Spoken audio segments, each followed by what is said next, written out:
Poatan vai conseguir recuperar o cinturão? Vem descobrir. Presta, filhas.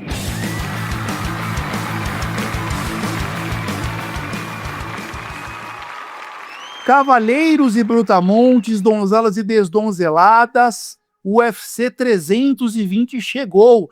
Revanche para Alex Poatan, o seu ídolo. Ele é seu ídolo, que eu sei, donzela e cavalheiro, eu sei. E aí? Vai dar pro índio? Quem leva? Em quem está o seu palpite? Você vai descobrir daqui a pouco em quem está o nosso palpite. E quem está o palpite do capitão na análise da luta principal.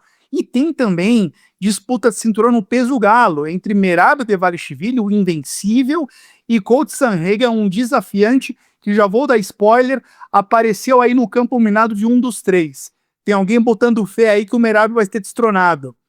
E como sempre, vamos falar de todas as lutas desse UFC 320 e vamos falar, obviamente, vocês querem saber a nossa opinião, o que a gente achou dos acontecidos no último sábado na Spaten Fight Night, luta entre Vandy e Popó, né? Aquela baixaria. Já tô dando aqui um pouco do cheiro, da minha opinião, pelo menos, o que o Meloto acha, o que o Barbie acha, vocês vão saber daqui a pouco.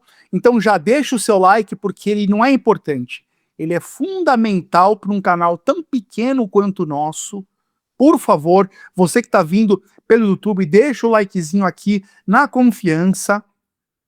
Você que está vindo do Spotify, nos escute pelo Spotify, tudo bem, mas vai lá depois no YouTube, se inscreve no nosso canal, deixa o likezinho também, porque aqui a gente precisa chegar a mais pessoas, somos o melhor podcast de MMA do planeta Terra, o melhor e o menor. Tem alguma coisa desbalanceada aí, vamos arrumar isso, ok? Começando olhando no retrovisor, olhando ou para trás, ou para o UFC Uber versus Reis, ou para qualquer outro assunto. Então, Meloto, você tá olhando para qualquer outro assunto ou quer falar alguma coisa deste último UFC Mequetrefe que tivemos em Perth, Austrália? Bem-vindo, MMA Meloto. Saudações, galera. Bom, o meu espinho, ele vai falar do evento passado da Spaten, mais precisamente ali na treta que aconteceu, do Vanderlei contra o Popó e das equipes.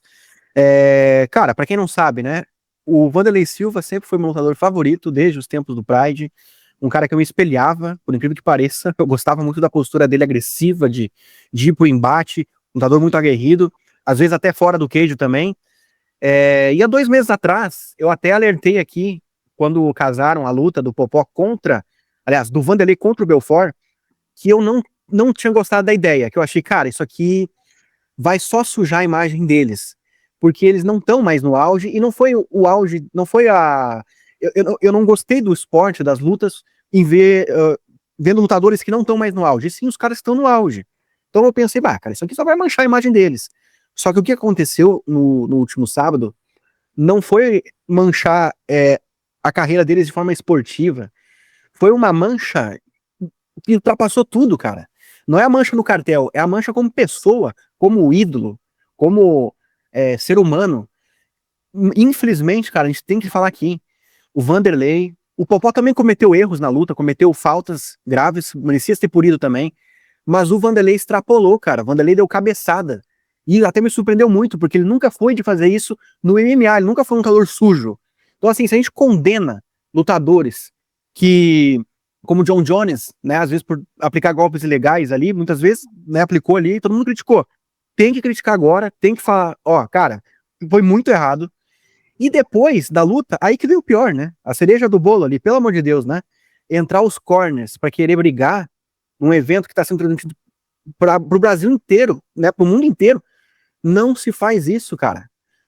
Foi ali, talvez até vai para a esfera criminal.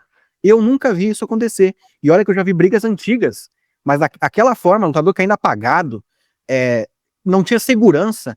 Então, assim, a culpa fica muito em cima do pessoal que tá ali, só que eu também acho que a culpa também tá um pouco na estrutura do sistema como um todo. Quando a gente tem um esporte que vem de violência, com tretas, rivalidades e ódio do outro, quando vai pro lado pessoal, eu acho que o estopim, ele tá sempre perto de acontecer. Então, esse estopim também precisa ser contido, precisa ser previsto. E a organização, querendo ou não, falhou nisso. Eu acho que tinha que ter segurança ali, logo quando vai entrar os lutadores, os corners, ninguém pode entrar, cara. Já tem que entrar uns 2, 3 segurança ali, que talvez isso aí teria sido evitado. Porque os lutadores estão à flor da pele. A emoção ali vai tomar conta. Então, o meu espinho também vai em cima disso.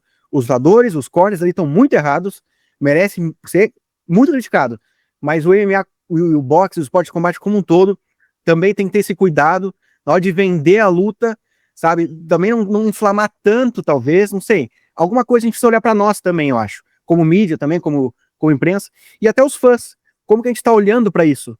A gente quer isso mesmo ou a gente não quer? A gente tem que decidir. Então, é isso. Esse é meu spin. Barbie, quer falar alguma coisa? Bem-vindo, meu capitão. Senhoras e senhores, muito obrigado por estarem aqui comigo, porque eu tenho que dar uma bronca em vocês mesmo, porque é impressionante como que esse tipo de coisa da mídia, né? Não é uma coisa surreal, não é uma coisa... Eu fico pensando, porque às vezes eu me sinto até purista demais para esse esporte. É um esporte notoriamente violento, que apela para esse lado do ser humano, e que vende isso, né? Tanto que os melhores nocautes do ano não são os nocautes mais tecnicamente desenvolvidos, são nocautes mais brutais. Em geral, se um cara dá um soco que o adversário cai completamente apagado, isso é considerado um nocaute mais bonito do que outro, que mesmo sendo tecnicamente mais belo, é menos violento. Qual que é o negócio aqui? Nós estamos vendendo tanta violência que a gente está apelando demais para um público estranho.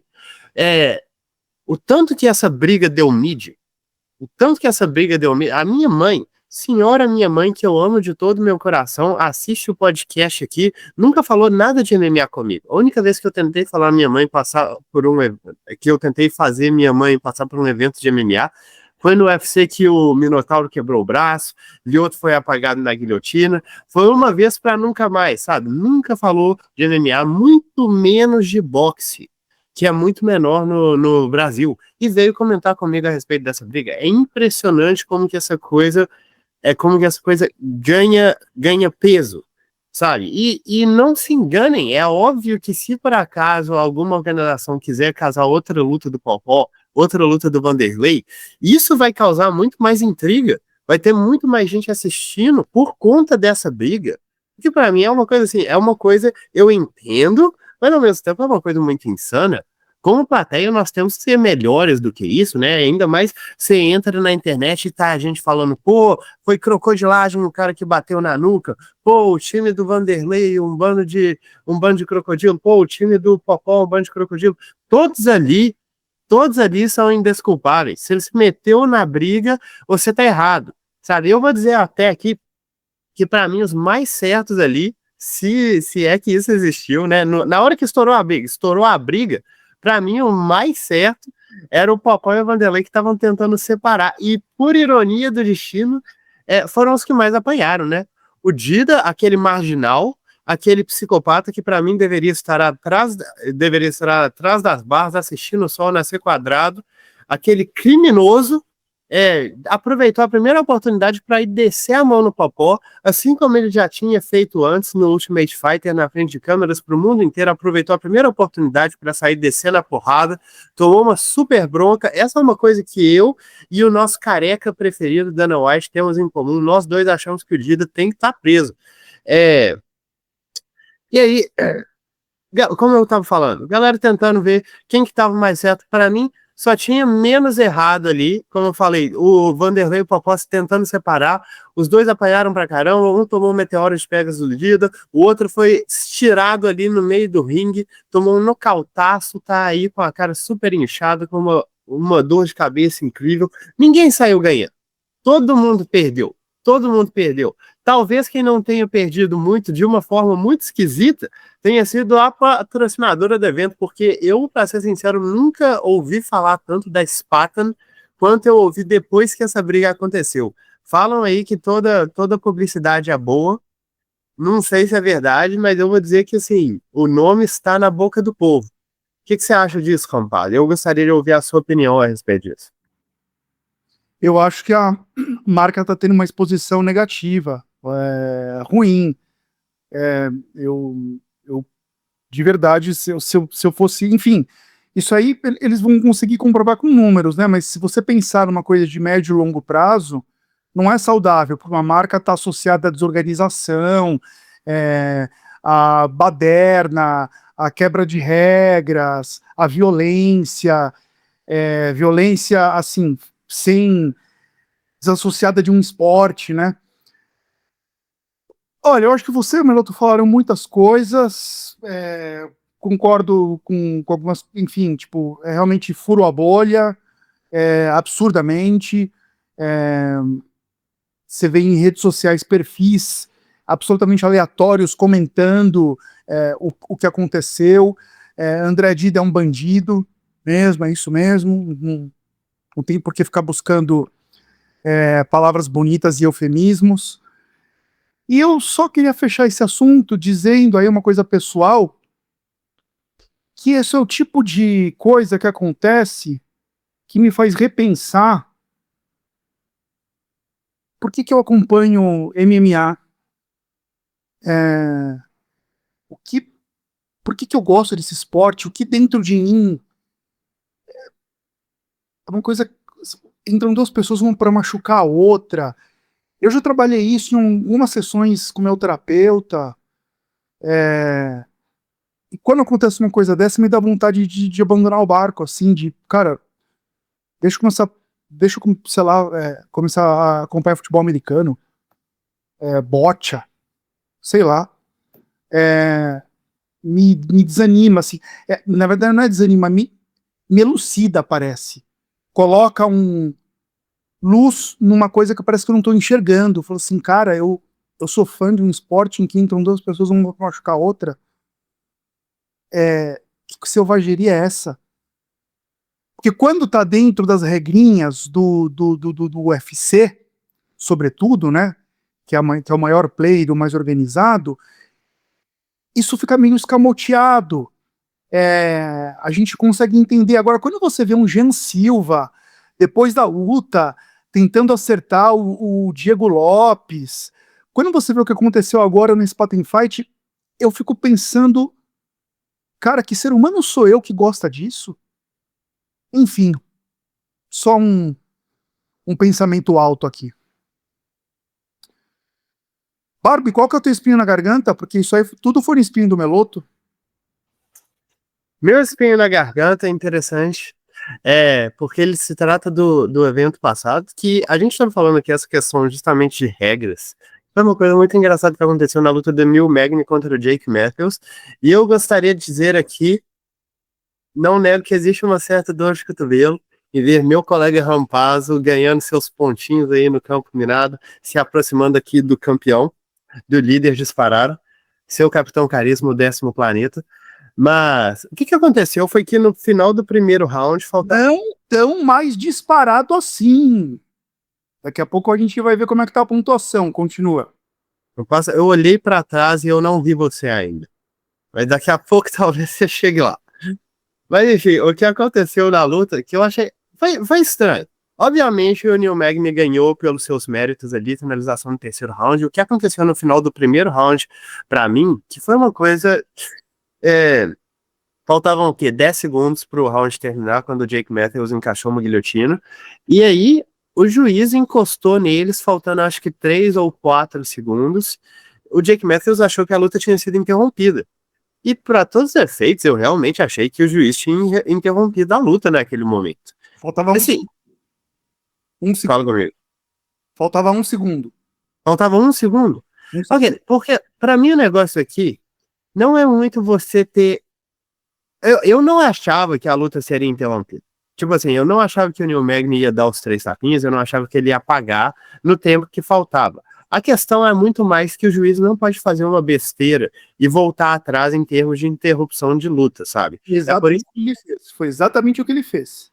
Pois é, esse que é o negócio, porque você não leva em conta, tipo, descarga de adrenalina, tudo que acontece com o corpo humano. Eu lembro até hoje de, tipo assim, eu era muito menino quando teve aquele caso do maratonista brasileiro que foi atacado por uma pessoa da plateia. E aí ele não conseguiu mais se recuperar na corrida, né? E eu, muito menino, lembro de perguntar para membro da família, por que ele não consegue mais correr? Não tô entendendo, ele tava ganhando a corrida e agora ele não consegue mais se manter na liderança. E era isso, né? Você tem o controle do seu batimento cardíaco, o controle do cardio, a descarga de adrenalina que acontece, você ter que subitamente voltar pro clima que você estava antes. Então, tipo assim, todo esse tipo de coisa influencia na performance do lutador. E é justamente por isso que quando uma luta é interrompida, quando o juiz interrompe uma luta, você não volta atrás. No caso, por exemplo, da luta do Chris Weidman contra o Gegard Mousasi, que o juiz interrompeu achando que tinha sido uma joelhada legal, e aí descobriu que tinha sido uma joelhada legal, e aí é tipo assim, não tem volta. Eu tenho que decidir qual que é o resultado dessa luta agora, porque eu interrompi. Infelizmente, a besteira foi feita. Não, peraí, o que foi? Não, conclui, eu só quero falar uma coisa. Que, infelizmente, a besteira foi feita, infelizmente foi. Mas você não pode interromper uma luta e virar, fiz besteira, volta. Não existe isso, sabe? E eu realmente acho que o Jake Matthews foi prejudicado ali. Pode ser que isso não tenha afetado em absolutamente nada o resultado, o que aconteceria na luta, mas a partir do momento que o juiz encosta nos lutadores, fora do fim do round, ele interrompeu a luta, cara. Ele interrompeu e ele tem que seguir como se isso tivesse acontecido. Ele tem que arcar com as consequências, justamente para que os lutadores não tenham que arcar com isso, porque isso pode ter um peso muito grande no desenvolvimento da carreira deles. Tá, o exemplo que você deu foi o Vanderlei Cordeiro da Silva nas Olimpíadas de Atenas, que estava em primeiro lugar quando veio aquele padre e abraçou ele, pegou ele, e ele perdeu realmente o prumo e chegou em terceiro lugar, foi medalha de bronze. De novo, não sabíamos, né, se ele realmente venceria a maratona e tudo. Eu só quero lembrar que são, eu acho, exemplos, comparações bem distintas. Essa que você trouxe, eu não vi muito relação, não entendi muito você trazer esse exemplo. Bom, eu vou só explicar aqui rapidinho. Porque quando o árbitro interrompeu a luta, e ele interrompeu, nisso você tá certo, ele interrompeu a luta, faltava um segundo. Um segundo e o gongo soou. Então, a comparação não faz muito sentido. Acho que o pulo do gato tá. O juiz fez certo em voltar atrás, porque ele viu, ele interrompeu a luta, passou um segundo, o gongo soou, ele viu que o New Mag estava inteiro, acordadaço, que ele errou. Ele viu que ele errou na interrupção. Ele fez certo em voltar atrás ou não? Cara, na sua opinião, não. Na minha, sim. Sinceramente. E todo mundo aqui sabe o meu amor pelo Neil Mag. Eu odeio o Neil Mag. Mas eu acho... eu não sei o que a regra diz sobre o juiz poder ou não voltar atrás. Eu acho que vale, senão ele não teria feito isso. Eu acho que é permitido. Ele, opa, não, eu errei e eu voltei atrás. O que você acha, Meloto? Se ele errou, eu acho que ele deveria voltar atrás. Por que você discorda disso, Barbie?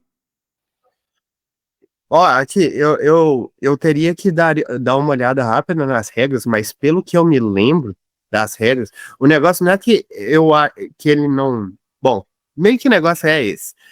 Só para explicar o exemplo que eu dei foi a respeito de um fator externo à luta influenciar na sua performance pela descarga de adrenalina, pela quebra do ritmo que você tava. Era isso que eu tava falando a respeito do maratonista, do Vanderlei. Eu entendi, mas é que não se aplica nesse caso. Eu discordo, porque o Jake Matthews achou que ele ganhou a luta ali. Esse pra mim que é o problema. Pelo amor de Deus. Não, mas é sério.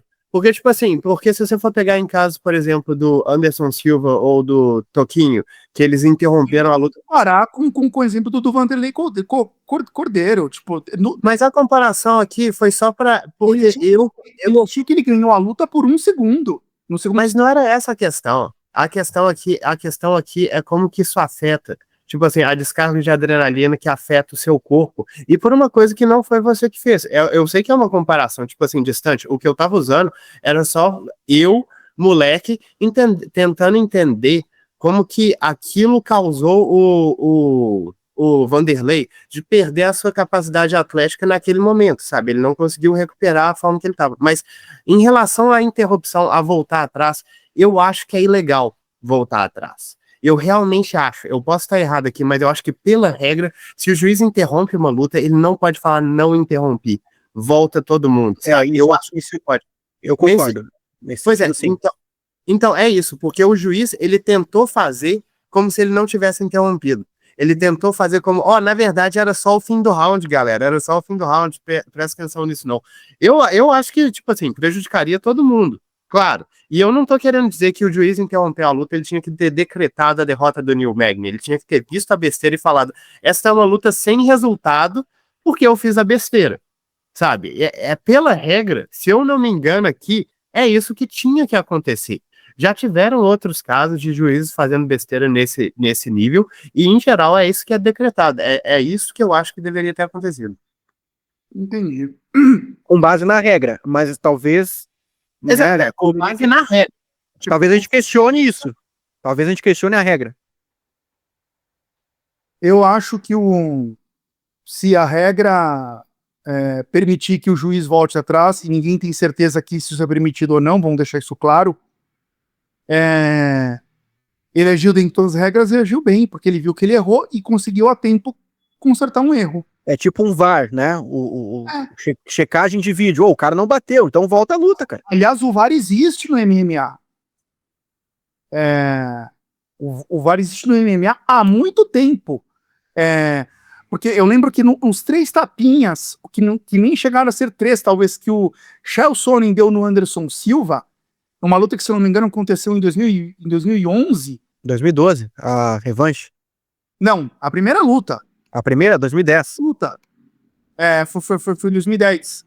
Isso, 117, o UFC 117. O Chael Sonnen, quando terminou a luta, saiu dizendo que não tinha batido. Não sei se você lembra disso. É que é um VAR meio informal, né? Não, lá já tinha revisão de câmera.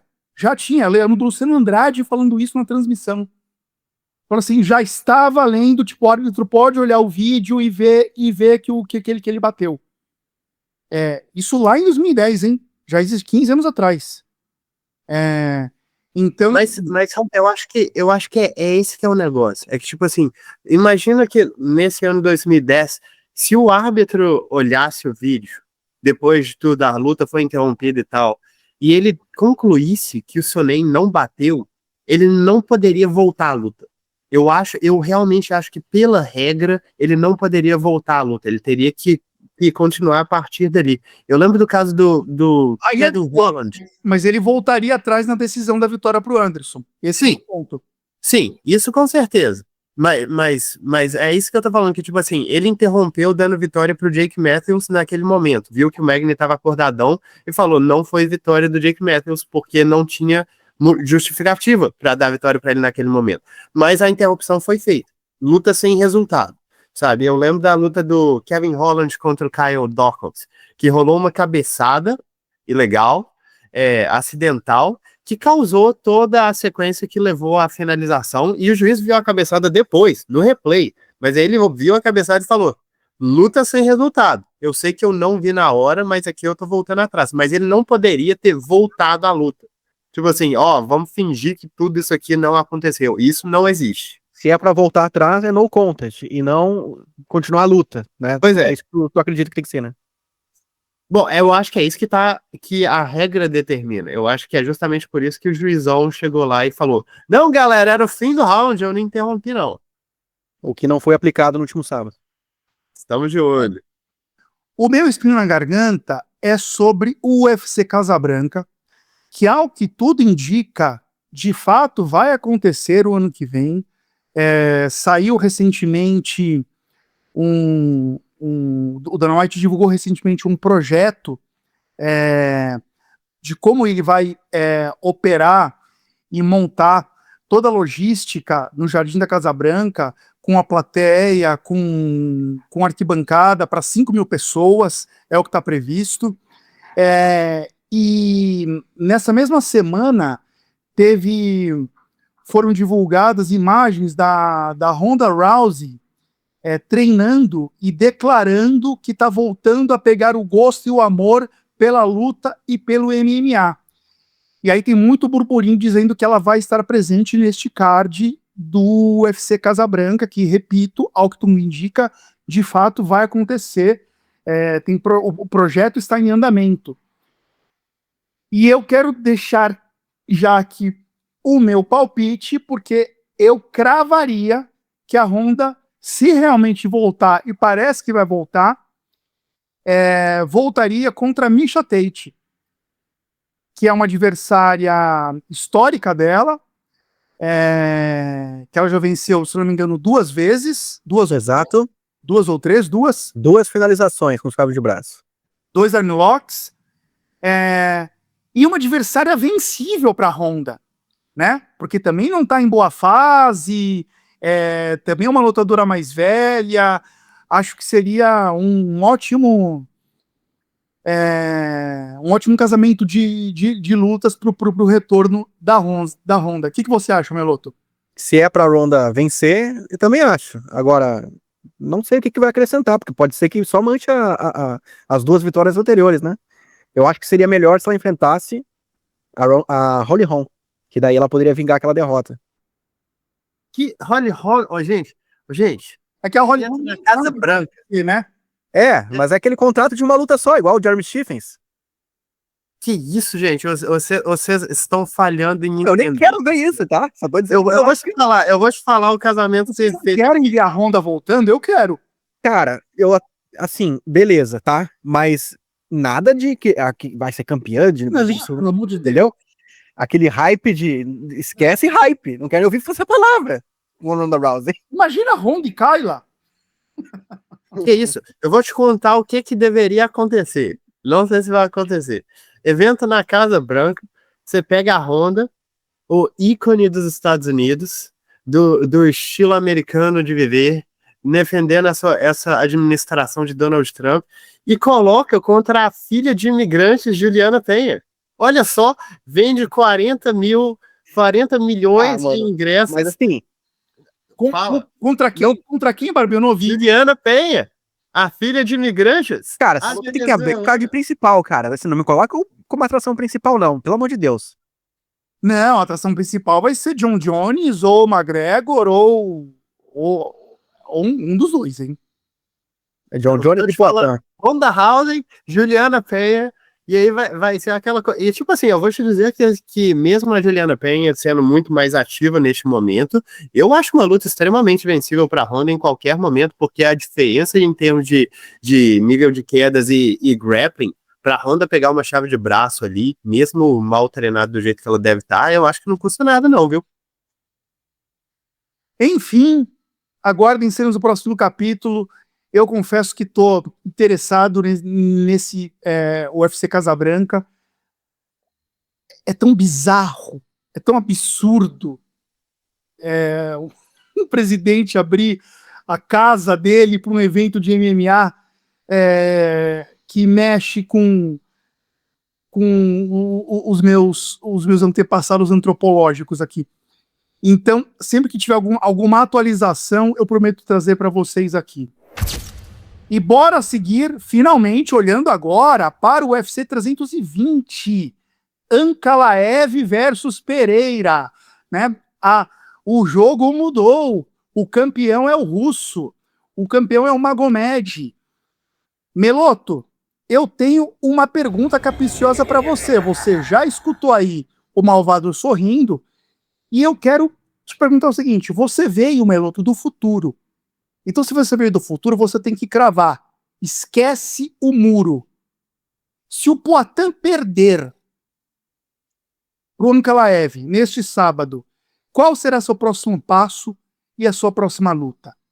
E se ele vencer, qual será seu próximo passo e a próxima luta? O que aconteceu no futuro? Pois é, os dois futuros, né? Paralelos aí. Bom, o Poatan, né, quando ele perdeu depois que ele perdeu pela segunda vez pro Magomed Ankalaev, ele subiu para os pesos pesados, já que nos meio pesados não tinha mais nada a acrescentar para a carreira e para o currículo dele, né? Pô, perder tempo aqui nessa categoria, já fui campeão, para quê, né? Então ele tomou a decisão de subir de categoria, pegou ali um tempinho ali para ganhar um shape e fez a luta com o John Jones. Lutou contra o John Jones, que era a luta que o John Jones queria, inclusive, né? E essa luta, pasmem, ela rolou na Casa Branca, ainda por cima. Então a gente tá falando aqui de Ronda Rousey, não sei o que, de Kayla Harrison, de Miesha Tate. Cara, a luta principal do UFC na Casa Branca foi John Jones contra Poatan. E, bom, o resultado daí, né?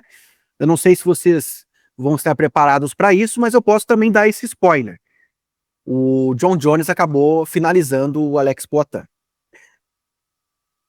Bom, e aí agora vamos para o outro futuro, né?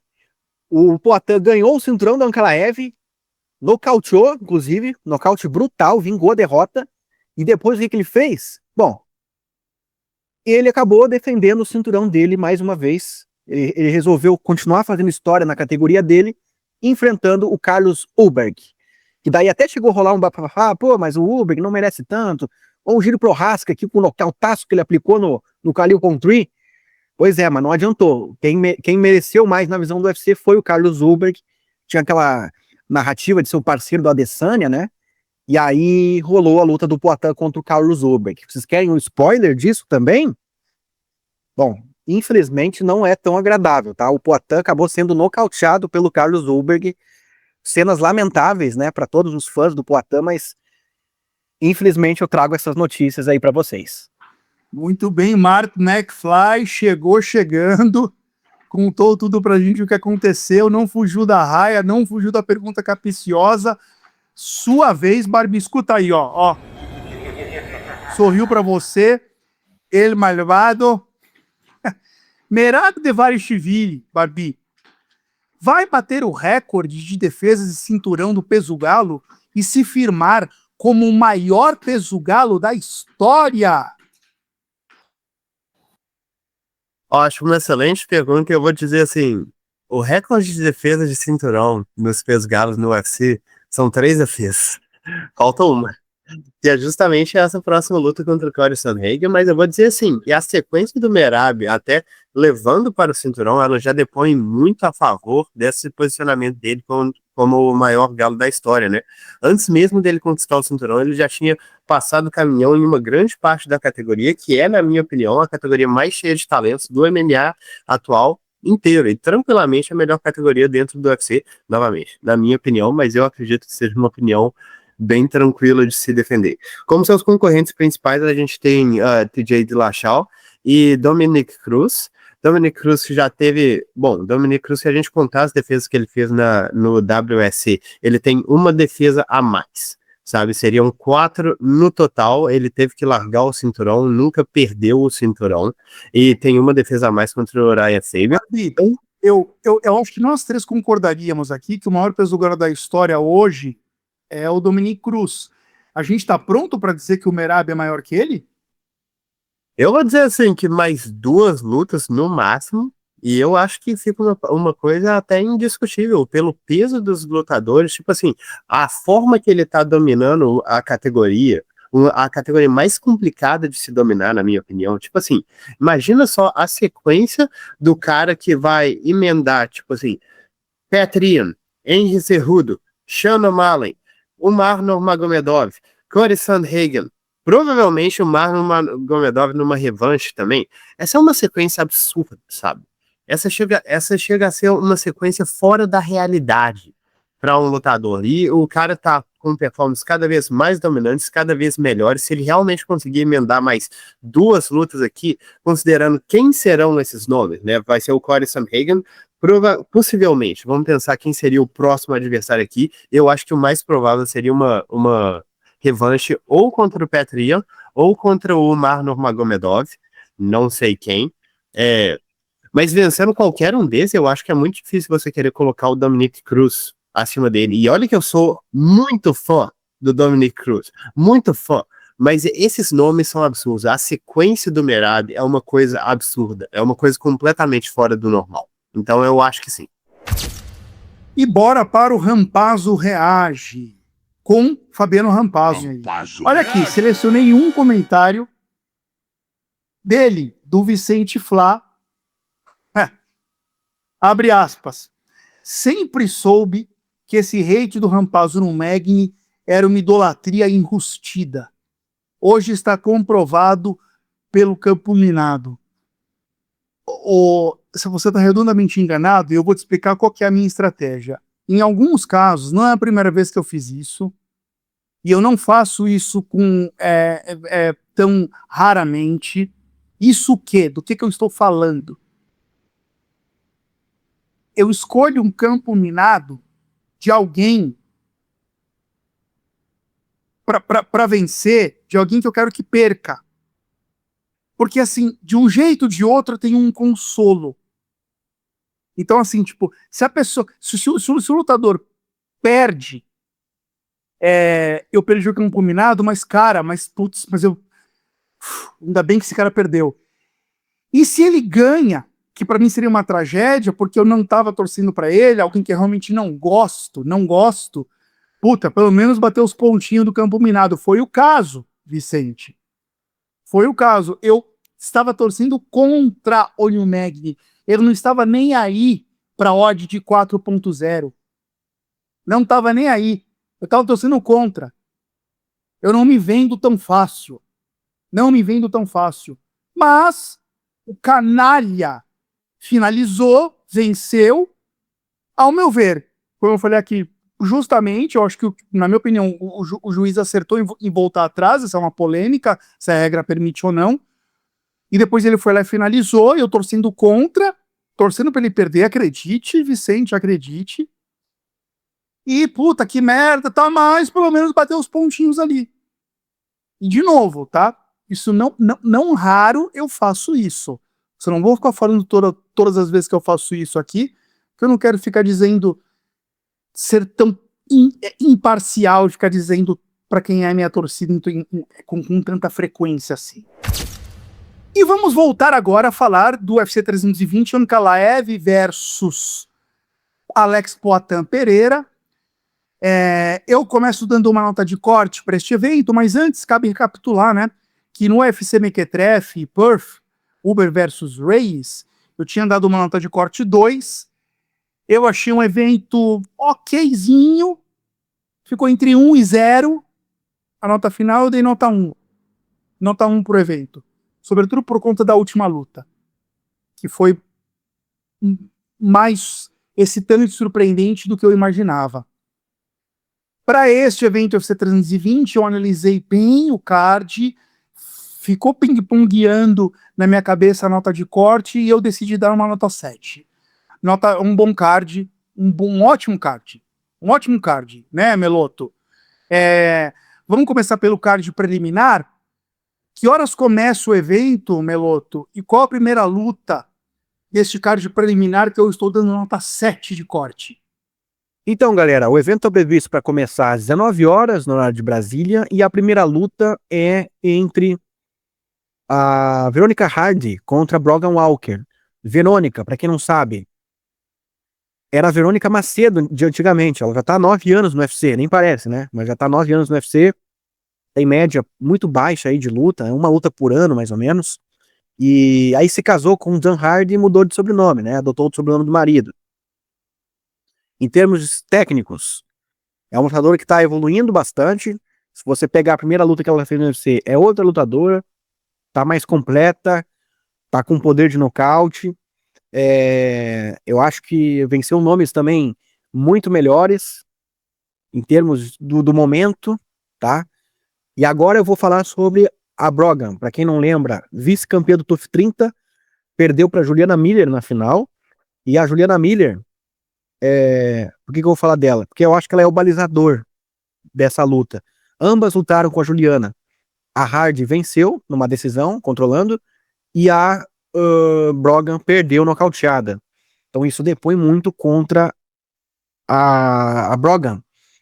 E o meu palpite, né, não tem como ser diferente. É na Verônica. Acho que tem inclusive chances de nocautear, porque a Brogan me parece ser uma lutadora de um patamar bem abaixo. Inclusive, uma vitória no cartel dela, que ela venceu a Miranda Maverick em 2018, que eu fico pensando, como que conseguiu fazer isso? Como que conseguiu? É isso que eu ia falar. De diferença de nível entre as duas lutadoras, eu concordo. Diferença maior ainda nas bolsas de aposta. Tá um absurdo, hein?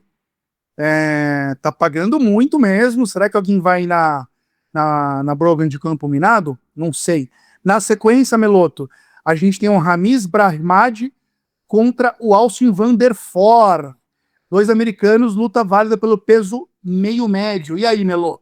Cara, primeiro o Ramiz, um lutador definidor de todas as vitórias que ele tem na carreira, né, as 12, nenhuma foi para decisão.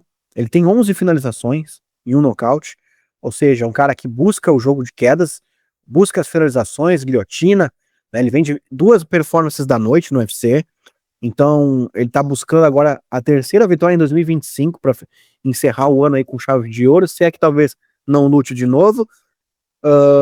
Só que ele perdeu pro Temba Gorimbo, e até que eu lembro, ele foi quedado nessa luta algumas vezes, e esse é um jogo que pode ser usado para vencer ele, e que o Austin usa, né? O Austin tem esse jogo de quedas, ground and pound violento. Para quem não tá lembrando, né, o Austin Van der Voort, marido da Paige Van Zandt, disputou o cinturão no Bellator contra o Gegard Mousasi, acabou perdendo, nocauteado. Ganhou do Fabian Edwards, irmão do Leon Edwards, ganhou na decisão. O Edwards acabou de ser campeão da PFL lá no torneio. Então, assim, um lutador qualificado, esse Austin Van der Voort aí. Estreou no evento agora, há pouco, né? Com vitória por nocaute contra o Nikolai Veretik. Eu nunca vou aprender a falar esse nome. Vereteknikov, que vai lutar no evento hoje, inclusive, no card do Poitin. E é um cara que já lutou com o Jake Shields também no grappling, um cara que tem um histórico de grappling bem interessante. E eu acho que vai vencer, cara. Eu acho que ele vence o Brahimaj, porque já se mostrou vulnerável nessa parte do controle, né, de solo. O Austin tem um jogo para ganhar dele, meu palpite é no Austin, Van der Voort. Eu acho que o Veretkov é um lutador bem limitado mesmo, tipo que assim, na minha opinião, tá fazendo hora extra pelo UFC, a última luta dele contra o Francisco Prado tinha uma diferença muito grande de altura, uma diferença muito grande de envergadura. Eu ainda achei que o Veretkov dependeu de momentos para vencer essa luta, dependeu de causar dano contra um oponente muito menor do que ele. Eu acho que o Soriano, eu não acho que o Soriano seja o melhor lutador do planeta não, viu? Mas o Soriano é um cara que bate estupidamente pesado, é um cara muito rápido, mesmo que ele seja meio monomão e monogolpe, não vai ter uma diferença tão grande de altura e envergadura nessa luta. Eu imagino que o Soriano não vai ter grandes problemas aqui em arranjar um nocaute contra um adversário que, na minha opinião, notoriamente é inferior a ele. Boa, boa. Bom, e a próxima luta é entre o Pat Mix contra o Jacob Wilcox. Aqui é uma luta entre 2 ex-campeões de organizações fora do UFC. O Pat Mix, para quem não sabe, foi campeão peso galo do Bellator, ganhou um GP lá também, venceu bons nomes. Eu lembro de uma vitória marcante dele sobre o Origuchi. É um cara que chegou no UFC com hype, mas perdeu pro Mário Bautista na estreia dele no UFC, de uma derrota cachapante, não fez nada, foi completamente anulado, e agora vai ter uma chance aí de se reerguer contra o ex-campeão do KSW, que é o Jacob Wilcox. Esse cara aqui, pelo que eu vi, é um grappler de natureza, de ofício, tem 10 vitórias por finalização no cartel, não nocauteou ninguém, então é um cara que em pé ali provavelmente não vai oferecer muitos riscos ao Pat, em termos de nocaute pelo menos. Ele tem uma curiosidade muito interessante no cartel, interessante entre aspas, né? Ele teve, acho que o único cara que eu vi na história do MMA a ter 5 lutas com o mesmo adversário é esse polonês. Ele enfrentou um outro polonês lá também, e se enfrentaram 5 vezes, né? Então, assim, bizarro isso aí. É um fato interessante aí sobre ele. Acho que o Pat Mix vence, tá? Como que ficou? Que foi? Peraí. O placar ficou 3 vitórias pro Wilcox, 1 vitória pro outro cara, que tem um nome extremamente complicado, inclusive, e 1 empate. A vitória do outro cara foi por nocaute, enquanto o Wilcox tem 1 vitória por finalização e 2 por decisão, se eu não me engano. Muito bem. Pois é. E o meu palpite vai ficar com o Pat Mix, tá? Eu acho que ele vai conseguir manter um jogo em pé ali, e no chão ele não vai ser não vai correr muitos riscos, porque ele tem um grappling muito bom, que ele não mostrou na luta contra o Mário Bautista, porque anulou essa arma dele. Aí a próxima luta, Meloto, em que pese que seja, deixa eu ver se estou falando bobagem, a única luta do card preliminar com lutadores ranqueados, que é a Meishi Chiasson contra a Iana Santos. Repito, a única luta do card preliminar com lutadores ranqueados. Para quem achou que eu tô exagerando na nota 7 de corte aí pro evento. É porque o card principal tá muito bom. Em que pese isso, eu acho que tem potencial para ser a luta mais sem graça do card preliminar. Tô maluco ou você concorda comigo, Meloto? Concordo, mas principalmente porque o jogo da Iana Santos é um jogo de abafa, é um jogo que não agrada visualmente, né? Ela anula as armas, os pontos fortes das oponentes, então é mais por conta disso. Mas se fosse a Meishi pegasse uma outra striker agressiva também, talvez seja uma luta boa. Vamos ver, né? De repente. Mas essa crítica é válida, cara. Aonde estão os lutadores ranqueados? Os eventos do UFC cada vez mais, né? Tu não acha? Agora tem um card principal recheado, mas olha, os preliminares ultimamente estão deixando muito a desejar. E esse é um numerado ainda por cima. E em quem vai ter o palpite nessa luta entre as meninas, Melo? Vai ficar na Meishi Chiasson. Ou Chiasson. Muito bem. E aí, na sequência da luta das meninas, que eu acho que vai ser sonolenta, quem sabe a luta nos surpreende, tem o primeiro brasileiro do card, né? Que é o Daniel Santos contra o Yu Sang-yu. Coreia versus Brasil. E aí, Melo? Pois é, o Daniel Santos ele acabou de vencer um sul-coreano também, ou seja, tem um aspecto de vingança aqui do outro sul-coreano que tá invicto, 9-0, estreou no UFC com um nocaute muito bonito, um contragolpe que ele aplicou com a mão esquerda, talvez um dos melhores nocautes do ano, dá pra colocar no top 10 aí, eu acredito. Só que ele enfrentou caras de nível muito questionáveis, ainda não passou por um grande teste. Já o Daniel Santos já venceu nomes relevantes até, inclusive, o John Castanheda aí recentemente, por exemplo. Então é um cara que, ao meu ver, é o favorito para essa luta, embora o sul-coreano tenha poder de nocaute que pode complicar ali, mas Daniel Santos eu acho que vence essa luta. E aí temos uma luta interessante pelo peso galo, onde teremos disputa de cinturão nesta noite.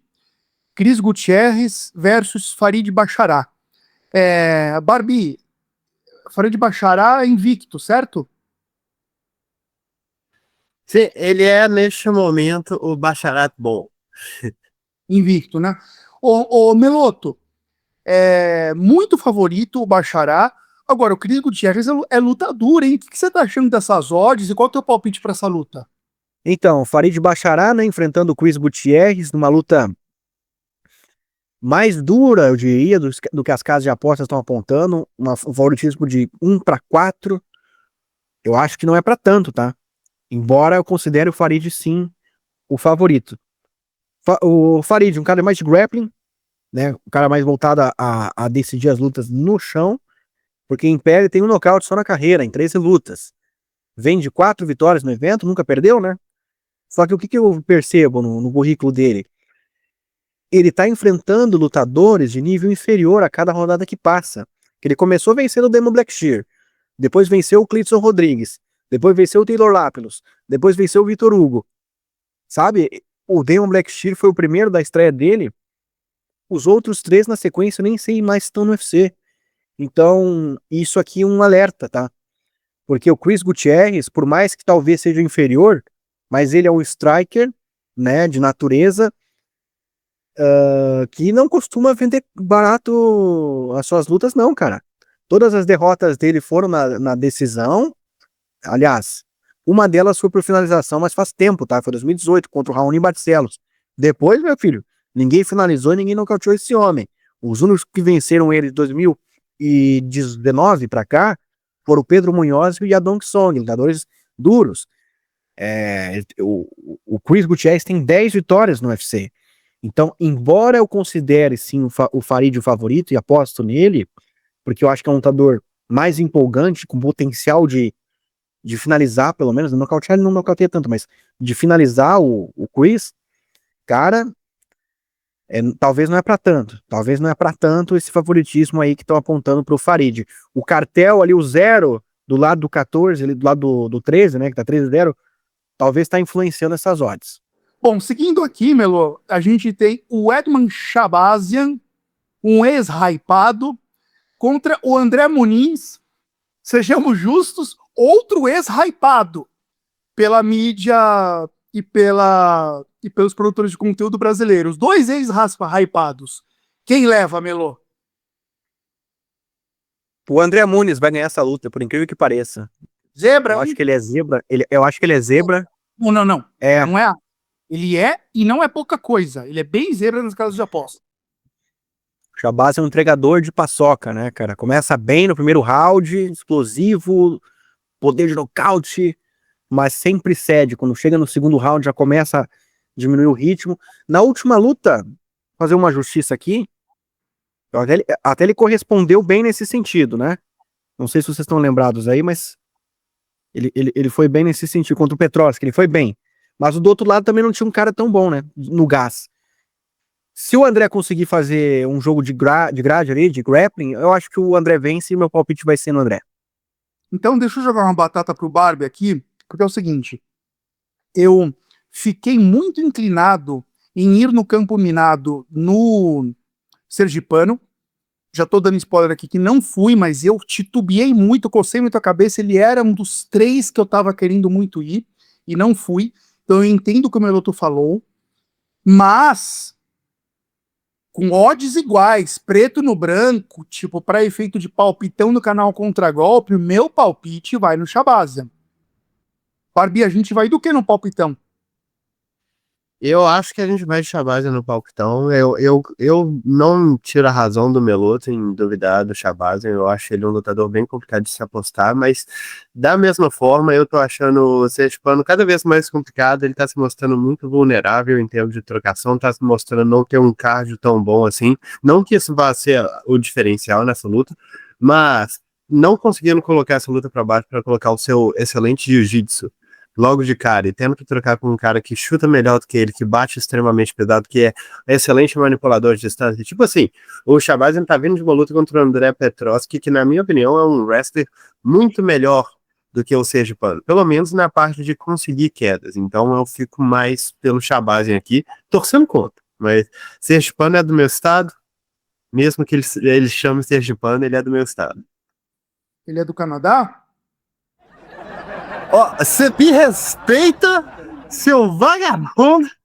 Aí, Meloto, temos aqui no site do UFC a Teba Gautier contra Ozzy Dias, que é uma luta que caiu, né? Perdeu-se muita coisa, Meloto? Perdeu-se. O Ateba Gautier... Porque o Ateba é um cara que a gente quer ver lutando, né? Isso. Talvez consiga um oponente pra ele, né? Vamos aguardar. Mas não vai dar tempo de falar aqui. Vamos ver aí, quem sabe, Brutamontes e Desdonzeladas, quando esse podcast for ao ar, o Ateba já tenha voltado pro card. Tomara, porque é um lutador que a gente quer ver. Porque caiu por conta do Ozzy, né, Melo? Isso aí. E aí, Melotíssimo, chegamos no card principal, que tem 1, 2, 3, 5 lutas, começando por 2 ranqueados, buscando um lugar ao sol no peso pena. Na verdade, a gente tem aí o Josh Emmett num descenso, número 8, o Youssef Zalal, número 9, mas numa curva de ascensão. Qual o teu palpite para essa luta, Melo? Então, o meu palpite vai ficar no Zalal, apesar do poder de nocaute do Emmett. Para quem não conhece, um exímio nocauteador, mandou o Bryce Mitchell pra vala aí recentemente. Só que eu acho que a idade dele é uma idade muito avançada. Eu não sou etarista, mas ele tá com uma idade muito avançada. Uma luta onde ele vai ter que correr, vai ter que perseguir o Zalal, que é um cara que circula bem, troca muito bem. Acredito que ele vai ser dominado em pé. O Zalal é mais técnico do que ele, ao meu ver. Olha, eu quero pedir desculpas à nossa audiência, ao Meloto e ao Barbie. porque eu pulei uma luta. Josh Emmett e Yosef Zalal, na verdade, é a segunda luta do card principal. A primeira, Melo, é o Abus Magomedov contra o Joe Pyfer. Joe Pyfer não é ranqueado, o Abus é o 14º, mas o Joe Pyfer vem aí com favoritismo considerável nos casos de apostas, buscando um lugar no ranking. O que você acha?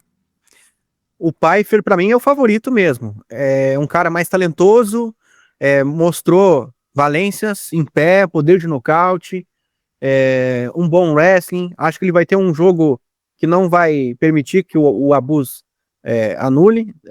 O Abus Magomedov é um cara que até tem uma boa trocação, mas o forte dele, ao meu ver, é o grappling, de quedar, manter por cima ali. É o que ele tem feito ultimamente, pelo menos. E bem, contra o Pyfer isso não vai funcionar. Então, meu palpite é que o Pyfer vai vencer ele, talvez por nocaute, e vai entrar no ranking daí, porque o Abus é top 14 ali, né? Número 14 dos médios. Exato. E depois a gente tem a vitória do Zalal sobre o Josh Emmett, e na sequência temos Jiri Prochazka contra Kalion Rountree, segundo contra quarto, dois filhos de Poitin. O que esperar dessa luta, Meloto? Então, muita agressividade, né? Dos dois lutadores mais agressivos que tem, principalmente o Prochazka, né? O Prochazka é fora de série. Esse cara aí até tem me impressionado pela evolução ultimamente. Ele tá evoluindo muito na técnica, porque ele era de bater de qualquer jeito. Tá bem mais técnico agora contra o Jamal Hill, né? Impressionante. Contra golpes, esquivas. O Khalil Rountree também evoluiu bastante. Só que o Prochazka, cara, ele tá no nível acima. Até de absorção de golpes também. O Khalil Rountree, eu já vi ele ser nocauteado algumas vezes.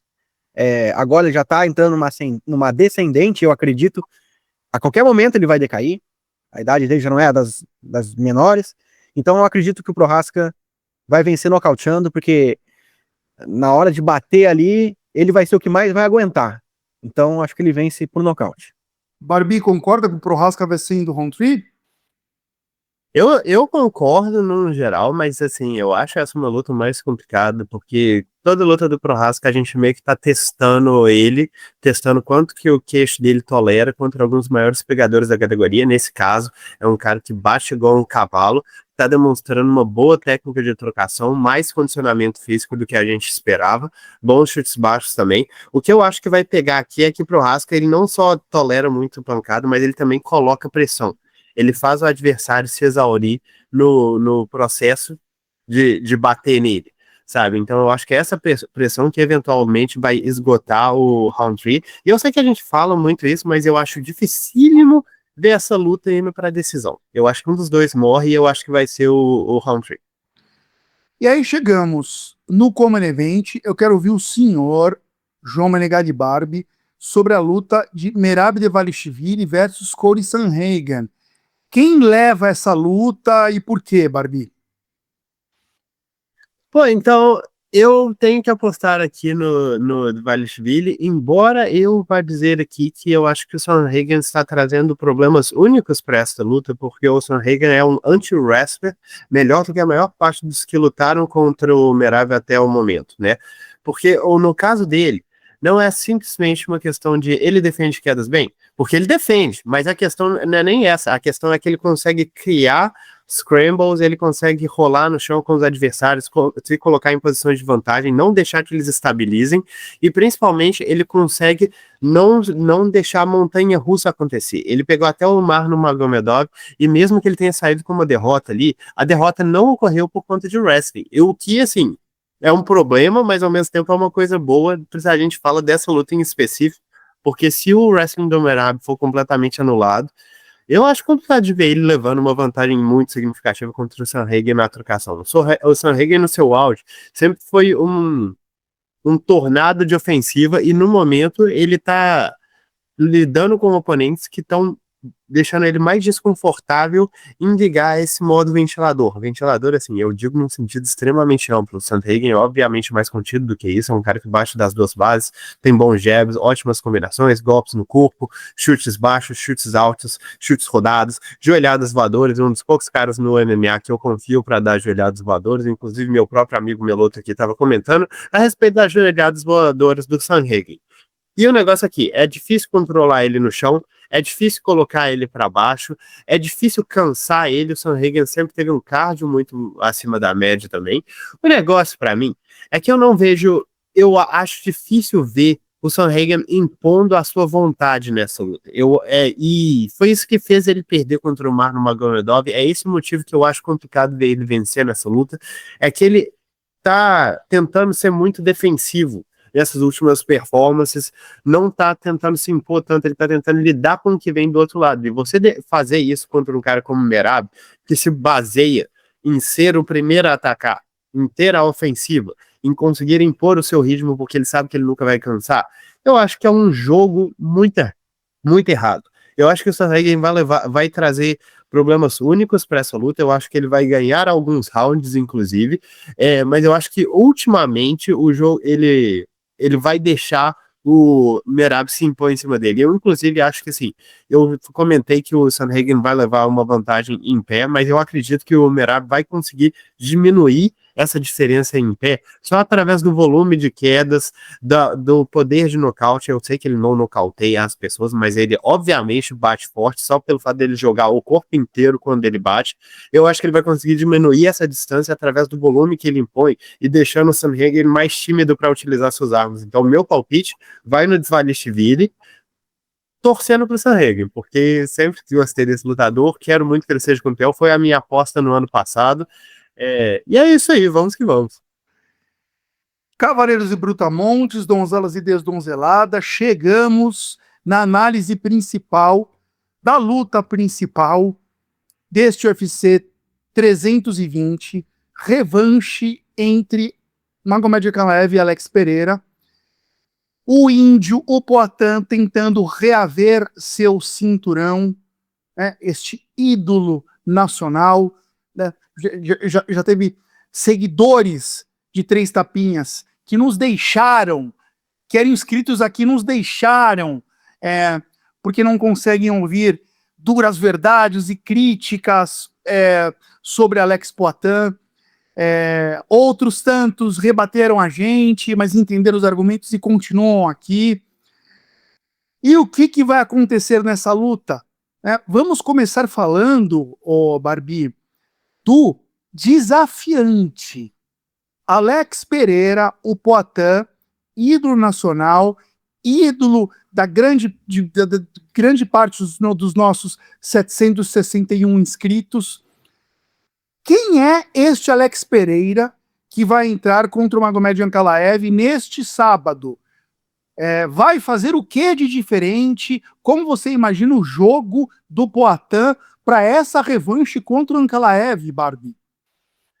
Existem várias coisas que o Poatan pode fazer diferente aqui, inclusive eu falei depois da luta que a minha impressão é que o Poatan meio que tem a faca e o queijo na mão, de um certo ponto de vista técnico aqui, porque vendo a primeira luta, a impressão que dá o Ankalaev fez uma luta muito boa, tecnicamente falando, estrategicamente falando, ele foi muito bem. Ele travou quando ele precisava travar, ele conseguiu pressionar o Poatan o tempo todo, trabalhou seus chutes frontais, conseguiu causar prejuízo até mesmo na trocação. Enquanto o Poatan, eu acho que fez uma estratégia muito simples, que não funcionou exatamente como ele queria, e ele não conseguiu entregar mais nada depois disso, né? Ele estava querendo recuar e trabalhar os chutes baixos. Essa é uma estratégia ruim? Não exatamente, sabe? Como eu falei aqui quando aconteceu a luta do Johnny Walker contra o Nigyan Zhang, tipo, chutes baixos às vezes machucam fácil. E o Ankalaev é um caso de um cara que já foi machucado muito por chutes baixos, mas o Poatan, tipo, no momento que os chutes baixos não estavam causando dano significativo a partir do terceiro, quarto round, ele pareceu meio sem ideia. E isso aqui causou outros problemas, foi causado por outros problemas, como eu falei, a abordagem técnica do Ankalaev foi muito bacana, porque ele estava constantemente fazendo hand fighting nessa luta, que é uma coisa que ele não faz muito, ele faz algumas vezes, mas para essa luta especificamente, foi uma coisa muito bacana. E eu gostaria de ver o Poatan aqui sabendo lidar com isso. Porque, pelo amor de Deus, se a sua melhor arma contra canhoto ou destros é o seu gancho de esquerda, eu já falei aqui que o gancho de esquerda do Poatan é uma arma sensacional. É uma arma que ele consegue usar na ofensiva, ele consegue usar em contragolpe, consegue colocar em combinações, andando para trás, andando para frente. É sensacional, mas você tem que saber fazer o hand fight. O que é o hand fight? É quando os adversários estão em bases espelhadas e eles estão constantemente tocando a mão um do outro. Isso pode parecer pouco, mas isso cria um bloqueio muito grande para aquela mão da frente quando tem um adversário constantemente com a mão em cima da sua. Você não se sente confortável para fazer nada. E se o adversário está realmente controlando a sua mão, quando você tenta fazer alguma coisa, tenta um gancho, alguma coisa, ele pode entrar com seus próprios jabs. Então eu preciso que o Poatan seja mais ativo nesse hand fighting, que ele seja mais proativo em tentar colocar jabs que funcionaram no quinto round. Eu acho que é um caminho para o Poatan ser mais ativo com os jabs. Os chutes baixos deveriam ser parte do jogo sempre, né? Mas eu gostaria também de ver ele pressionar mais o Ankalaev, colocar ele mais na defensiva. O Ankalaev é um cara muito rápido, mas se você deixar ele ter o espaço que ele precisa para ele fazer o hand fight, para ele colocar as fintas, para ele entrar nas quedas, cara, eu achei que o Poatan se defendeu muito bem das quedas e eu espero honestamente que isso tenha dado ele a confiança de eu posso soltar meu jogo sem ter grande receio das quedas. Eu espero, porque senão, se ele não mudar nada, e aqui eu gostaria de falar assim, que eu tenho medo dessas declarações que o Poatan vem dando, porque essas declarações, assim, eu sei que eu não vejo o que está acontecendo na academia, mas em geral os sinais são muito similares, né? Você vê o cara entrando para revanche falando assim, eu tava mal na primeira luta, o adversário só me travou, os juízes deram a decisão errada. O cara parece muito contente com a performance dele, parece acreditar, fiz tudo certo.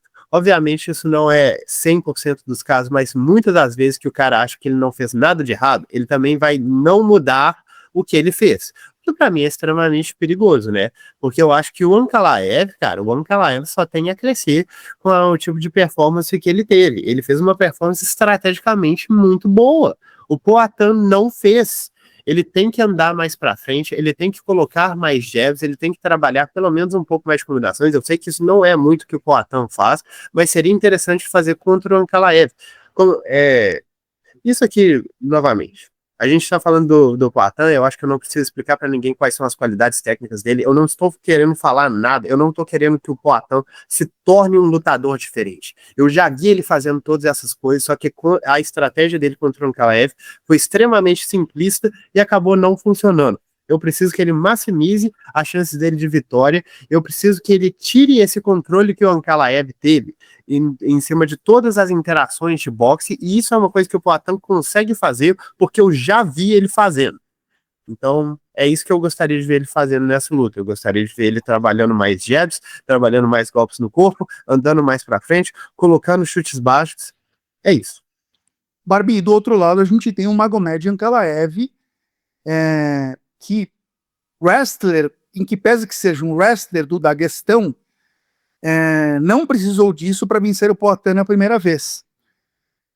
Como você imagina o jogo do Ankalaev para essa segunda luta, Barbie? É engraçado porque eu falei isso aqui antes da luta, que o wrestling do Ankalaev é extremamente superestimado, e eu continuo com essa impressão, porque não é que ele não tenha, obviamente ele tem, mas ele não usa isso ofensivamente, a não ser quando ele precisa, e ele normalmente não é extremamente bem sucedido, como não foi contra o Poatan. O que o Ankalaev faz muito bem é centralizar o direto dele em cima dos oponentes. Se os oponentes vão para cima dele, inclusive, ele faz um ótimo trabalho dando passadas para a esquerda, para deixar os oponentes ainda mais no caminho daquele direto, que ele trabalha muitíssimo bem. É um cara muito rápido para a categoria, muito rápido mesmo. A velocidade das mãos dele é impressionante. Gostei muito da forma que ele trabalhou os chutes frontais no Poatan. Eu gostei da forma que ele trabalhou os contragolpes também, os ganchos de direita. O segundo round dele foi um round excelente em termos de boxe e foi muito bacana como que ele trabalhou a pressão com as fintas, fez o Poatan ficar completamente sem timing naquele round, sabe? Ele fez a cabeça dele um alvo extremamente difícil, extremamente complicado de ser atingido através do hand fight, de um bom controle de distância, de uma boa manipulação através de fintas. As quedas, como eu falei, não foram muito um fator, mas o fato dele ter conseguido prender o Poatan por 5 minutos na grade no quarto round foi um fator, cara. E beleza, você pode chegar aqui e falar, pô, correu da luta. Azar, irmão, ganhou a luta. E eu digo mais, como eu estava falando, que isso aqui é um discurso muito pobre, porque a maior parte da luta não foi dessa forma. Mas se você está deixando ao seu oponente a capacidade de dizer, se as coisas complicarem, eu consigo levar essa luta para a grade e ganhar lá, você está se dando ao trabalho de perder a luta. Tipo assim, você está dando ao seu oponente a chance de decidir se ele ganha a luta ou não, baseado em, você vai lutar comigo da forma que eu quero ou não? E o Ankalaev, honestamente, não precisa.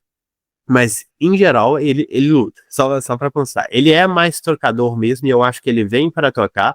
Eu gostaria de ver ele mais fintando as quedas, bom, se eu estivesse torcendo para o Ankalaev, né, vamos dizer aqui, coisas que ele pode adicionar em termos estratégicos aqui, é que eu achei que ele foi muito, em termos assim, ele ou estava trabalhando o wrestling ou estava trabalhando a trocação, que é uma coisa que foi muito prevalecente na carreira dele. É tipo, ou ele faz um ou ele faz os outros. É muito raro que ele faça os dois em combinação, mas eu acho que seria o próximo passo. Eu acho que ele não foi um lutador que mudou muito ao longo da carreira dele do UFC. Mãos extremamente rápidas, bons chutes, especialmente chutes frontais, bons diretos de canhota, bons ganhos de direita, boa pressão. Ele em geral tem se tornado um lutador mais de pressão. Ele no início trabalhava mais como contra-golpeador, mas eu acho que isso depende muito do adversário com quem que ele tá lidando. Eu acho que é um cara extremamente difícil de ser batido, porque não só ele sabe lutar, mas ele também sabe como pontuar de uma forma que agrade os juízes, né? Você ser o cara que tá andando pra frente, ser o cara que tá iniciando as interações, principalmente ser o cara que tá acertando a cabeça do adversário. Mesmo que você esteja sendo mais atingido por chutes baixos ou médios, por exemplo, você está conseguindo os golpes mais chamativos. Então eu acho que o Ankalaev é muito bom nesse tipo de coisa. E aí, Capitão Carisma, chegamos no palpite que todos e todas e todes querem saber. Magomed Ankalaev ou Alex Poatan? Quem vence a luta? A história do Poatan, de que eu estava lesionado na primeira luta e nessa estou inteiro. Eu perdi porque eu estava lesionado, nessa eu estou inteiro. Ele foi taxativo ao dizer isso. Te convence? Isso é uma coisa que faz você, opa, ele pode vir 20% a mais, isso pode fazer toda a diferença? Tem peso no seu palpite essa declaração do Poatan? Sim ou não? Quem vence a luta e como, Barbie? Contar que essa declaração para mim tem peso contrário. Normalmente, quando eu vejo lutadores justificando performances ruins, falando eu estava lesionado, eu não estava num bom dia, eu não entrei na luta, eu, em geral, penso, esses caras acham que eles lutaram bem. Eles acham que eles fizeram o melhor dadas as condições, mas pode ser, sim, que tenha uma lesão que tenha afetado a performance do Poatan. Claro, pode ser. Inclusive, muitos lutadores lutam lesionados. É raro você ver um cara que vai dizer, eu entrei 100% para essa luta. Mas para mim o negócio aqui é que o problema do Poatan foi muito mais estratégico do que qualquer outra coisa. E, bom, se a lesão foi tão grande a ponto de comprometer a estratégia do Poatan, a ponto de fazer ele recuar todos os rounds, de não conseguir trabalhar o hand fighting, de não conseguir jabear, de ter o gancho de esquerda dele completamente anulado e ser reduzido a chutes baixos pela maior parte desses 25 minutos, beleza. Mas eu acho sinceramente que o Poatan tá tentando se fazer sentir bem, sentir confiante para essa próxima luta, quando o que ele poderia fazer, na minha opinião, é assistir essa luta passada e entender, eu tinha muito mais coisas que eu poderia ter feito e eu não fiz. E eu acredito que isso seja correto, mas eu não sei se o Poatan, com todo esse discurso que ele vem falando, de que não acho que o Ankalaev é um lutador empolgante, não acho que ele deveria estar lá, lutei 40%, eu acho que tudo isso que tem como objetivo você desmerecer o seu oponente ao invés de reconhecer a qualidade dele, me denuncia que você não está se preparando de forma adequada para o seu oponente, sabe? A impressão que dá é que um deles entrou preparado estrategicamente e o outro não. E infelizmente, para essa nova luta, o meu palpite vai ser o mesmo. Na primeira luta eu apostei no Ankalaev e eu tô apostando no Ankalaev novamente para essa luta. Acredito, inclusive, que não estou confiante que o Poatan vai entrar melhor do que na primeira luta. Acho que, inclusive, ele vai entrar pior. Ele deu algumas mostras aí. Bom, novamente, tudo que eu falo aqui é questão de rede social, questão do que a gente vê de declaração do lutador. Mas o Poatan tirou um tempo aí de folga, ele passou um grande tempo, ó, fazendo vídeo com influencer, esse tipo de coisa, tentando aí esbanjar a fama dele. Não tá errado, mas você querendo fazer uma luta no mais alto nível, eu acho bem complicado. E também tem a outra coisa que eu apostar numa revanche imediata no lutador que perdeu a luta, ele tem que ter me dado um motivo muito grande na primeira luta para isso acontecer, sabe? Eu acho que, por regra, você numa revanche imediata, você aposta no cara que você acabou de ver ganhando. Sabe? Você acabou de ver a luta acontecendo, você viu o cara ganhando e você vai apostar contra ele, você tem que ter um motivo muito forte, e o Poatan não me deu esse motivo. Pelo contrário, eu acho que o Ankalaev entrou, como eu falei várias vezes, ele entrou mais bem capacitado, ele entrou com mais consciência, ele sabia o que ele estava fazendo, ele soube mudar a estratégia no meio da luta para pontuar de uma forma mais clara, e eu imagino que essa luta vai fazer isso ser ainda mais exacerbado. Se o Poatan entrar com a mesma estratégia de recuar e trabalhar chutes baixos, eu acho que o Ankalaev vai anular ele exatamente da mesma forma. O Poatan precisa entrar para ser agressivo, ele precisa ter uma forma de lidar com o hand fighting do Ankalaev. Isso aqui, cara, isso aqui é para você entrar na luta e conseguir dar competição, não é nem querendo dizer que você vai ganhar, mas com certeza vai ser uma luta completamente diferente só fazendo essas duas coisas.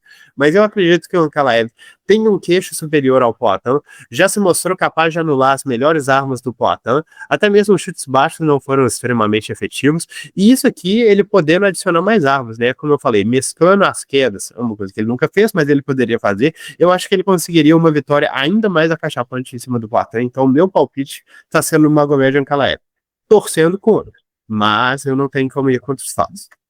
Ok, Barbie. Eu acho que Meloto fecha com você e comigo. Eu também acho que a gente achava que o Ankalaev era favorito na primeira luta. Ele venceu a primeira luta. Eu acho que ele é mais favorito nessa do que na anterior, né? Ainda assim, uma luta equilibrada. A gente sabe dos riscos que o Poatan oferece.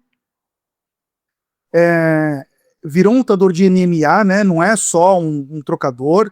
Tem ótimas defesas de queda, virou um lutador completinho, muito bom lutador mesmo. Acho uma luta equilibrada, mas para palpite acho que é Ankalaev, né, Meloto? O palpite mais nacional é esse. Eu só queria dizer uma coisa também, né? Tem uma coisa no MMA que às vezes ela foge um pouco da lógica, que é a estrela. Que é aquela coisa assim, cara, esse lutador aqui, ele nasceu pra isso mesmo, sabe? E o Poatan, eu acho que ele tem isso. Se isso vai fazer ele ganhar, não sei.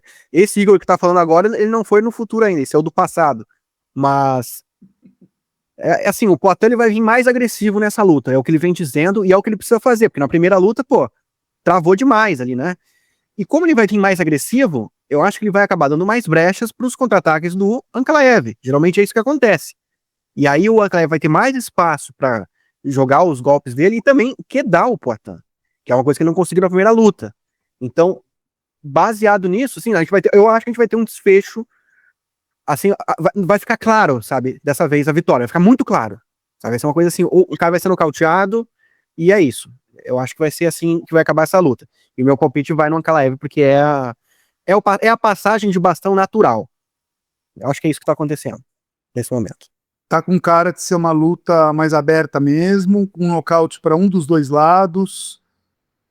Eu também tô apostando num nocaute do Ankalaev, mas uma luta equilibrada. Eu colocaria 55-45. Diferentemente do que está apontando as casas de aposta. E aí a gente chega no campo minado. Campo minado. E o primeiro a palpitar sou eu. E o meu palpite vai no Alex Poatan, com odd de 3. Estou indo de Poatan pagando 3. Aí eu queria lembrar dos nomes daqueles que falaram que era o hate. Bom, o Vicente vai dizer aqui então que agora eu odeio o Poatan e é por isso que eu tô apostando nele pra... Cara, aí definitivamente eu não tenho uma relação com o Poatan como eu tenho com o Neil Magny. Longe disso. Eu acho o Poatan muito mais palatável do que o New Mag. Também não morro de amores pelo Alex Poitin. Não sou fã do Poitin. Não torço, pelo Poitin. Mas acho ele um lutador muito excitante, divertido. Tem a maior entrada no octógono da história dos esportes de combate. Isso é uma coisa que emociona, que arrepia. Quando eu digo que eu não sou fã do Poitin, é que ele não tá numa lista dos meus lutadores preferidos, mas eu sou muito fã de vê-lo lutar, sim. Acho que o Ankalaev vence, mas pagando 3, uma luta equilibrada, com aquele cruzado de esquerda, meu palpite tá indo num Poitin. O segundo a falar é você, Meloto. Então, o meu palpite no campo minado vai ficar com o Corey Sandhagen. Tá pagando 4 contra o Merab Dvalishvili. Eu até não cheguei a comentar essa luta. Cara, eu tô começando. Eu tô achando, eu tô com um feeling que vai rolar isso aí mesmo, tá? Eu tô achando que vai rolar aquela joelhada voadora, aquele nocaute que ninguém tá esperando. Cara, tem que ter uma surpresa. Todo grande evento tem uma surpresa. Eu acho que essa aí vai ser. Isso não é verdade. Tem um monte de grande evento que não tem surpresa nenhuma. Ô Meloto, se fosse num palpitão, você iria de Corey Sandhagen? Exatamente. Tá maluco, Barbie? Cara, não me desceu ainda aquela luta com o Marlon Moraes, do Brado Dvalishvili. Não me desceu ainda. Tá no passado, cara. Henry Cejudo também, cara. Henry Cejudo fez o Merab balançar. O Merab em pele não é tudo isso. E aí, Barbie, e você? O meu palpite aqui, eu tô indo de abordagem rampaz. Vou palpitar no cara que eu tô torcendo contra. Vou de Josh Emmett contra o meu garoto Youssef Zalal. Uma coisa que eu queria comentar aqui é só que você falou essa questão do Alex Poitin, de como que ele é um lutador mais empolgante de se assistir. E, cara, é muito doido. Porque, assim, você vê vários casos, tipo assim, lutadores que vencem as superestrelas do MMA e puxam um pouco do hype. E é impressionante como que o Ankalaev parece ser um buraco negro de qualquer tipo de expectativa, né? Porque ele venceu a maior estrela do MMA e, bicho, desapareceu. O que ele fez foi destruir a maior estrela do MMA e mandar esse hype para as cucuias. O cara desapareceu por 6 meses, ninguém mais escutou falar de Ankalaev, ninguém mais falou de Poatan também. A gente teve o ano de 2024 mais incrível para a categoria dos meio pesados, com o Poatan lá no seu auge, chefiando o UFC 300, sabe? Fazendo lutaças, nocautaças. O Ankalaev matou tudo. Isso aqui eu achei uma parada muito doida. Eu achei muito doido. O carisma do Ankalaev é ao concurso. É uma coisa, assim, é a antítese do carisma. É uma coisa impressionante mesmo, cara.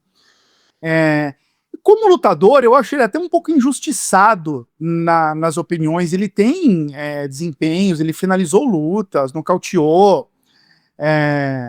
Acho até ele um pouco injustiçado com as coisas de que é um lutador chato.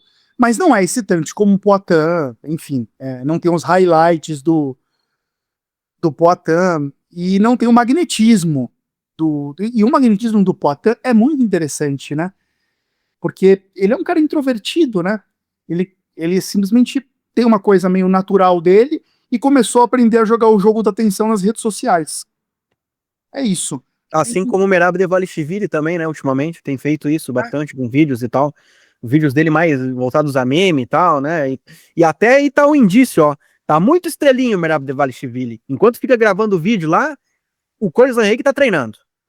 As minhas ressalvas com o Poatan é muito por conta do temperamento dele da intolerância dele a qualquer crítica que seja feita, do destempero dele com produtores de conteúdo, com jornalistas. Aquilo foi me dando um certo ranço dele, assim, que eu realmente não morro de amores, assim, não é um cara que me faz querer torcer para ele, assim. Mas é dos lutadores mais divertidos de se assistirem e muito mais divertido que o Ankalaev, isso eu concordo 100%. O esporte fica mais interessante com o Poatan campeão do que com o Ankalaev campeão. Nem o O Ankalaev discordaria disso. Mas é um ótimo lutador esse russo. Ótimo lutador. E vai entregar uma luta dura, difícil. O lutador mais difícil que o Poatan já enfrentou. E eu tô colocando o Adesanya nessa conta. E é isso aí. Vamos ver o que vai acontecer.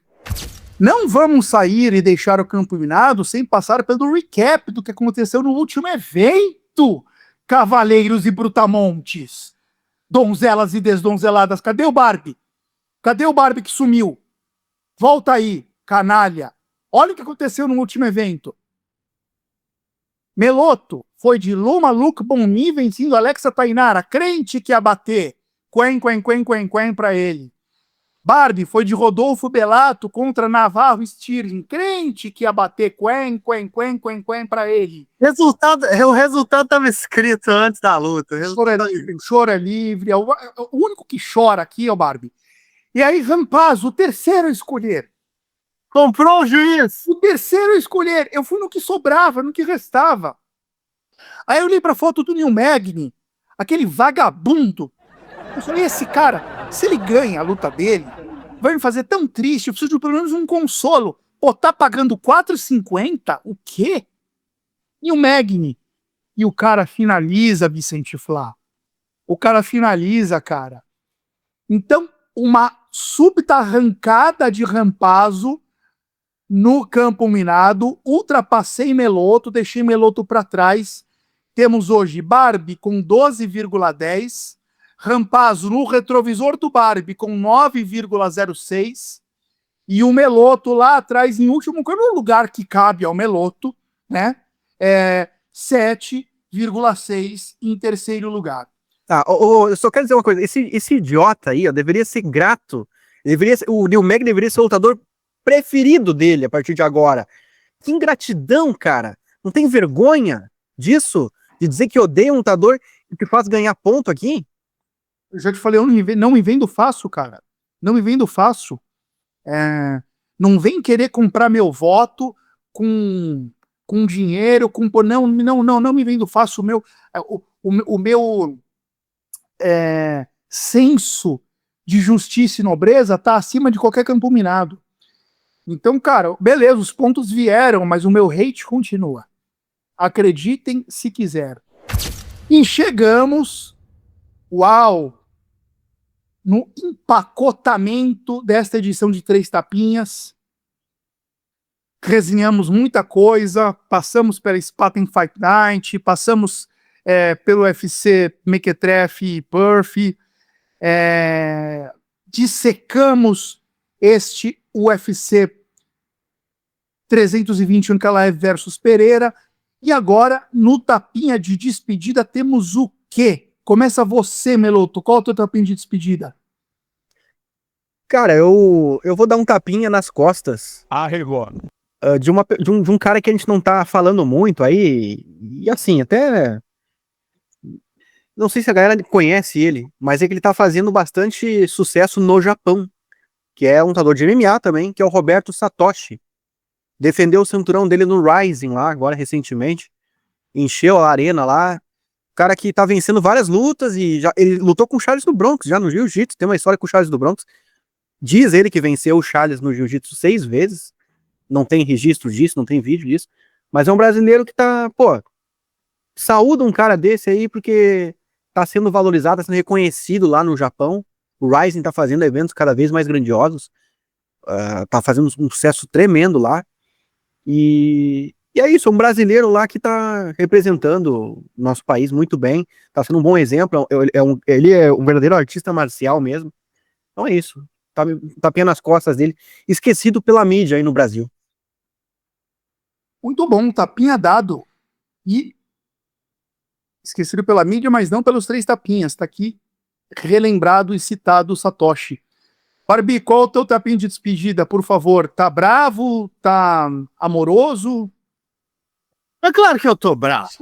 Vocês viram o absurdo que aconteceu esse final de semana? Eu sei que a gente falou muito disso, mas a gente falou, tipo assim, de espinho na garganta, mas eu tenho muitos tapas na cara pra dar. Eu vou dizer aqui, senhoras e senhores, olha aqui no fundo do meu coração, porque o meu tapa, muito provavelmente, é na sua cara. Porque eu vou dizer pra vocês que, dado o que ocorreu nessa luta do Vanderlei contra o Popó, é muito difícil que eu considero que vocês estão com uma opinião aceitável em relação a isso. Porque eu vi tanta gente falando, caramba, o Werdum é um mito. Não, tá de sacanagem. Caramba, o cara que nocauteou o Vanderlei é um mito. Não, tá de sacanagem. Caramba, o cara que nocauteou o Vanderlei é um covarde. Também acho isso errado. Todos ali estão errados. Literalmente todos ali estão errados. Palhaçada. Palhaçada. Um cara dá golpe legal no outro, aí o outro responde dando ainda mais golpes ilegais, chegando ao momento de ser desqualificado. Não, e eu vi a galera falando, pô, mas Vanderlei só deu golpe ilegal porque ele tomou golpe legal. Mas que tipo de reação é esse? E eu vou dizer que até você começar a dar golpe legal já é uma coisa que incita briga, né? Porque imagina você tá lá do lado do ringue vendo um cara entrar com golpes ilegais na intenção de machucar o seu parceiro. Imagina só o absurdo que isso é. Aí beleza, começa uma briga generalizada, mas não tem nenhum certo ali. Não tem nenhum certo ali. Então, se você tá defendendo algum deles, se você escutou os áudios do Werdum, dos áudios do Popó e decidiu o time do Werdum estava certo, o time do Popó estava certo, você tá errado. Tapa na sua cara também. Teve um certo lá, não. O certo seria, começou a briga, sai do ringue, bicho. Empurra o cara. Não deixa isso acontecer. Não deixa a coisa escalar a esse ponto. Não deixa. E eu tenho que ser muito firme nessa posição, porque eu defendo esse esporte. Eu defendo esse esporte como um esporte e para mim é detestável quando esse tipo de coisa ganha a atenção fora da bolha. É detestável, porque aí as pessoas olham para mim como se eu fosse um animal. E como que eu posso me defender? Eu não tenho como. Só tem animal nesse esporte. Então tapa na sua cara. Não venham com essa para cima de mim. Todo mundo estava errado. É certo, tá certo, tá certo. Eu vou de tapa na cara também do senhor Renato Money Moicano, um tapa de mão aberta na tua cara por ter recusado a luta com o Charles do Bronx no UFC Rio, que acontece daqui 2 semanas. E aí o ponto é o seguinte, o tapa na sua cara, Moicano, não é porque você recusou a luta, porque eu acho que argumentos para recusa da luta você pode ou poderia ter alguns bem plausíveis. O tempo, corte de peso, treino, encaixe, enfim. O problema foi o senhor ter pedido a luta loucamente nas redes sociais, ter gravado um vídeo pedindo a luta, se colocando à disposição. Quando veio o convite, aí eu não tô pronto. Tá de sacanagem, né, mano? Pelo amor de Deus.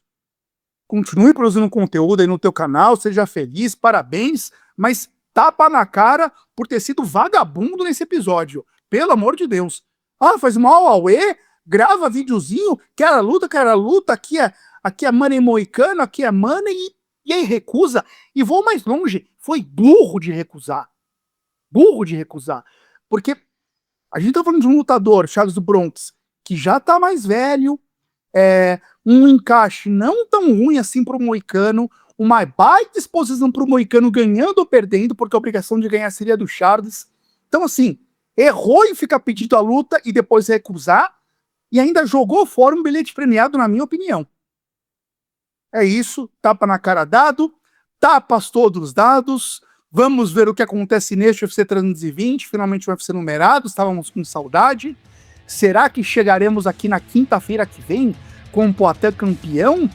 Ou com o Poatan duplamente derrotado pelo russo e a pachecada aos prantos? O que acontecerá nesse sábado?